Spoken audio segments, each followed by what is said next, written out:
Hey guys, in this video, I'll guide you through how to view your old Instagram stories. Alright, so let's begin with the video.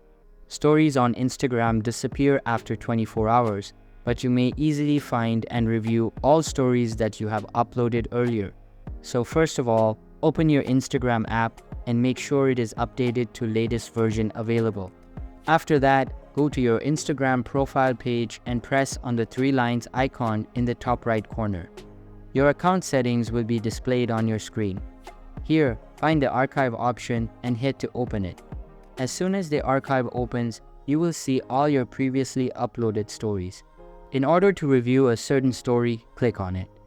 Now you can hit the three dots icon at the bottom of the screen and save the story to your camera roll or share it as post. What is more, if you tap the share icon, you will be able to share an old Instagram story as a memory to your story. So that's basically how you can view your old Instagram stories.